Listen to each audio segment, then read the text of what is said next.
All right. So, what we're going to do is go through exactly how to create a care plan with Abacus.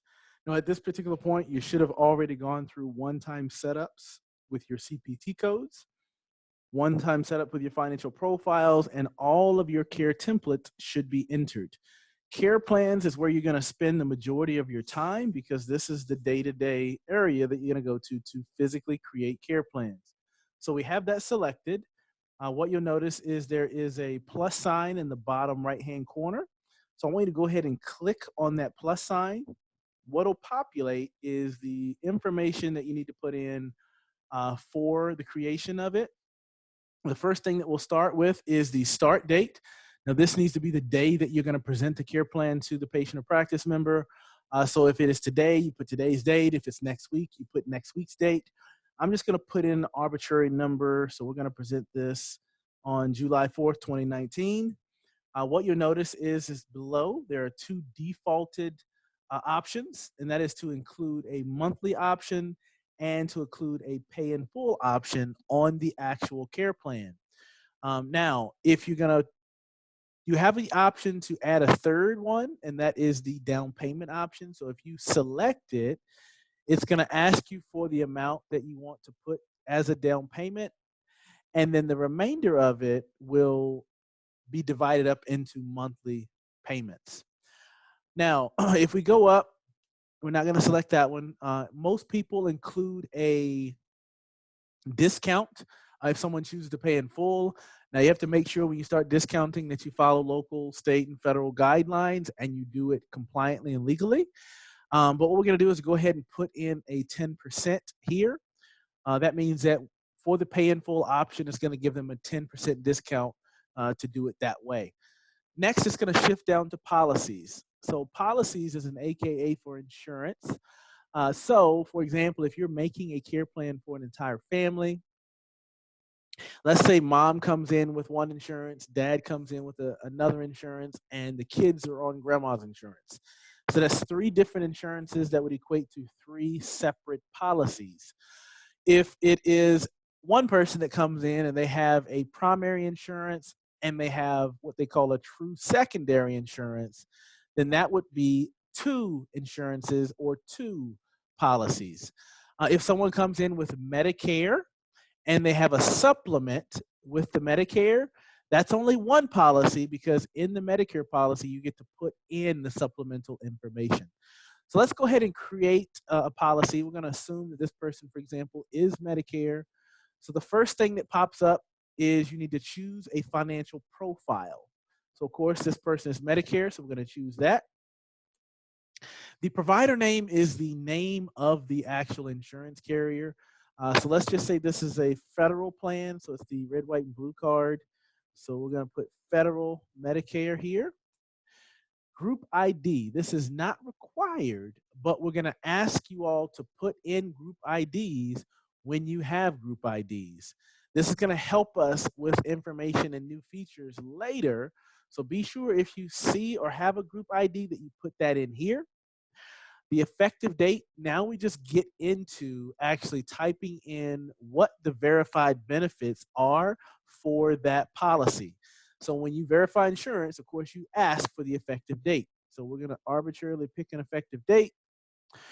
We're going to arbitrarily pick a deductible. So this is Medicare. So let's say it's 185 bucks. Let's say none of that has been met. Now, what you'll see is an out-of-pocket max. Medicare doesn't necessarily have an out-of-pocket max. So what you do is just put a number that you're not going to hit here. So let's just say it's $20,000. You're not going to eclipse that. And of course, none of that has been met. Medicare also doesn't have covered visits. It's based on medical necessity. So you just put the number of visits that you're going to cover. So let's just say 16 here. When we get to co-payment or co-insurance, this is a co-insurance. And for Medicare, the co-insurance is 20%. All right. And if you notice down here, you'll see that this is Medicare. So when you select Medicare, you have the ability to put the ID number in. So remember, every time you have an ID number, put it in. And then you'll see, do they have supplemental insurance? So if they do, you're just going to put in what the supplemental insurance is. We have a small chart that we have at our front desk for our ladies, and it goes through plan A, B, C, E, and F, or what the case may be, and it lets you know exactly what kind of coverage is applied to both deductibles and co-insurances. So for example, we're going to assume that this is a plan F, so that means 100% of the deductible is covered, 100% of the co-insurance is covered. So we're going to put those in, and now we're just going to select add, right? So we select add, and now that policy is in play. Now, after we get the policies in play, there's only one in this instance. We're going to go down and put in the patient information. So this is connected to your database. So all the uploads that you're utilizing, or if you are using a standalone Abacus product, you'll just have to enter your practice member's name and a little bit of information about them.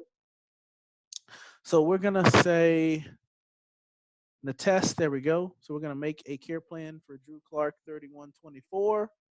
Now we get to choose the template. So we're going to do a 90-day plan, for example, here, or I could choose a 12-month plan here. I'm not going to apply a discount right now. This is not cash because I have insurance. And now you'll see the policy section. You'll see available policies and you'll see applied policies. This is where you actually apply one of the policies to the patient. So all I'm going to do is drag it from right to left. And then what happens is I get to put in the amount of visits that are met. We haven't used any of their visits yet, and I'm going to click add. So now that is done, what you notice down below is it automatically calculates the care plan.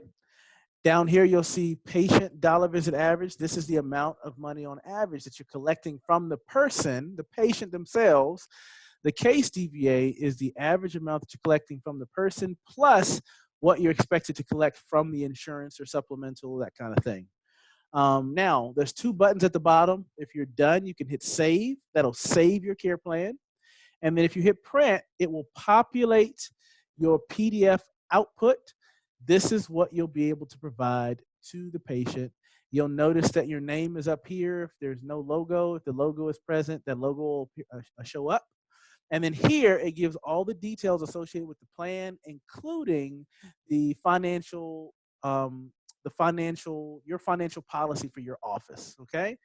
So that is how simple it is to create the care plan. You can download it, you can print it, and voila, you were done. The objective is for someone that has been in the office 2 weeks versus someone who's been there for 10 days. 10 years, excuse me. They should be able to create a care plan just by knowing what the doctor's recommendations are and how to verify insurance. Because Abacus does the rest with regard to the calculation. So you should have your system all set up. You should be ready to create care plans on your own. So please reach out. Let us know if you have any questions about your setup or the usage of Abacus, and happy calculating.